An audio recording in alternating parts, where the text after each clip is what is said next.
memberi komen ataupun mengulas kepada kenyataan-kenyataan dalam sosial media yang saya terbaca dan apa yang saya terdengar.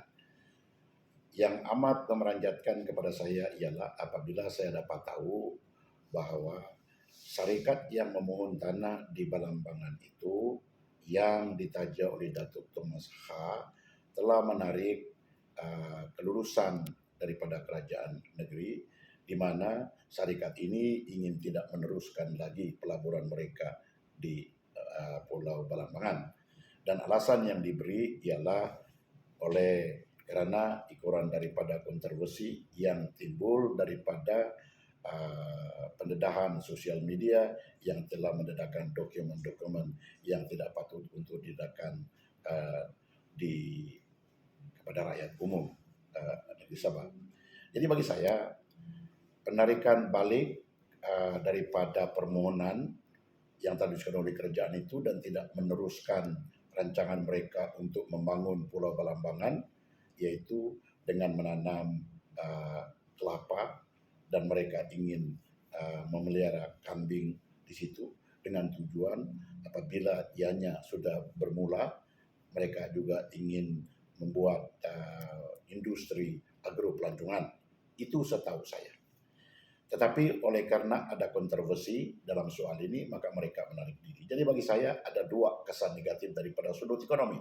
Pertama, bagi orang-orang di Balambangan dan orang-orang di sekitar Balambangan, yaitu di Pulau Banggi dan Pulau Sibuko dan pulau-pulau yang berdekatan, adalah malang bagi mereka karena peluang pekerjaan yang mungkin disediakan oleh syarikat yang ingin membangun Pulau Balambangan itu sudah tiada. Kedua, implikasi negatif yang kedua daripada sudut ekonomi ialah kalau ada bakal-bakal pelabur yang ingin melabur di negeri Sabah, mereka akan berpikir dua kali. Karena mereka akan takut bahwa syarikat mereka nanti akan ditularkan lagi oleh pihak-pihak yang tidak bertanggung jawab dengan alasan-alasan yang mereka sendiri ketahui pada waktu itu. Jadi kalau saya juga adalah bakal pelabur di negeri Sabah, saya akan berpikir 2-3 kali untuk melabur di negeri Sabah. Itu daripada sudut ekonomi. Ketiga, daripada sudut tindakan kerajaan negeri pula, apabila syarikat itu menarik diri, seolah-olah pihak yang berwajib telah menasihatkan syarikat yang berkenan untuk menarik diri. Jadi daripada sudut ini juga mempunyai kesan negatif, di mana seolah-olah syarikat ini apabila memohon tanah-tanah tersebut, ianya tidak melalui proses-proses mengikut prosedur-prosedur yang tertentu. Yang menarik perhatian saya ialah komen wakil rakyat Bibas kawasan Kudat, yaitu Datuk Verdon Bahanda, di mana beliau mengatakan bahwa nama dia dilibatkan waktu isu ini ditularkan. Nama dia dilibatkan, maka dia mengatakan dia terpaksa juga buat kenyataan. Jadi saya dengar dengan teliti kenyataan beliau itu. Ada beberapa perkara yang memeranjatkan saya. Pertama, dia kata, walaupun due diligence telah dibuat, makna kata telah diselidiki secara terperinci oleh pihak yang berwajib, walaupun due diligence telah dibuat, namun dia kata kita terpaksa berhati-hati. Beliau mencadangkan supaya satu jawatan kuasa investment akan dibuat di Kudat, peringkat daerah Kudat. Persoalan saya kepada idea tersebut ialah siapakah nanti yang akan mempengurusi syarikat investment committee ini? Adakah yang mempengurusi itu adalah wakil rakyat Bibas yang berkenaan atau apa?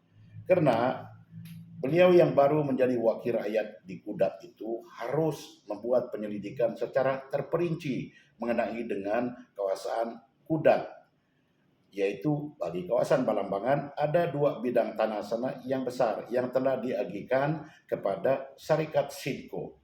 Satu diberi kepada anak syarikat Yayasan Sabah, yaitu Enterprise. Setahu saya, kawasan yang telah diberi kepada Sidco mempunyai sumber asli di mana pasirnya boleh dibuat sebagai bahan untuk membuat semen. Menurut penyelidikan yang saya dapat tahu, kalau sumber asli yang boleh dibuat sebagai bahan untuk membuat semen itu dieksploitasi, dia akan memakan masa 60 tahun baru habis. Kedua, setahu saya tanah yang telah diberi kepada anak syarikat Yayasan Sabah yaitu Inoprise, dia juga mengandungi sumber asli yang amat berharga yaitu silika. Sehingga sekarang ini kedua-dua bidang tanah yang telah diberi kepada Sidco itu dan yang telah diberi kepada anak syarikat Yayasan Sabah itu belum pun dapat dibangun. Jadi kalau dua anak syarikat yang dipunyai oleh kerajaan sendiri tidak dapat membangun Pulau Balambangan sudah beberapa tahun pun, bermakna ada sesuatu perkara-perkara daripada sudut ekonomi yang tidak dapat dibuat di situ. Misal, Inoprise sendirian Berhad, dia tidak akan membuat proyek silika di sana tanpa mempunyai rakan kongsi yang mahir dalam perniagaan silika. Jadi saya dapat tahu bahwa ada satu syarikat besar yang telah menandatangani surat perjanjian atau joint venture di antara Inoprise dan syarikat yang berkenaan, tetapi tidak menjadi oleh karena atas perkara-perkara tertentu. Begitu juga dengan tanah yang dimiliki oleh Sidco ini tidak dapat juga diterokai ataupun dieksploitasi oleh karena hambatan-hambatan yang tertentu. Jadi datang satu syarikat yang ingin membangun Pulau Balambangan yang dalam perkiraannya boleh dimajukan melalui dengan bidang perniagaan agroturism dan pemeliharaan kambing dan kelapa dan sebagainya, belum pun dapat melangkah lebih jauh telah dihambat oleh mereka yang tidak bertanggung jawab, yaitu membuat andaian-andaian negatif yang tertentu. Jadi persoalan sekarang ini ialah macam mana boleh membangun pantai barat utara bermula daripada Kota Bulu sampai di Bangi, yaitu kawasan Bangi, Pitas, Bengkokak, dan sedemikiannya. Di mana kawasan ini dikenali sebagai kawasan yang miskin dan daif daripada sudut pembangunan. Kalau sekiranya pelabur-pelabur kita tidak galakan, memudahkan kepada mereka supaya mereka tergamit untuk melabur di pantai barat utara.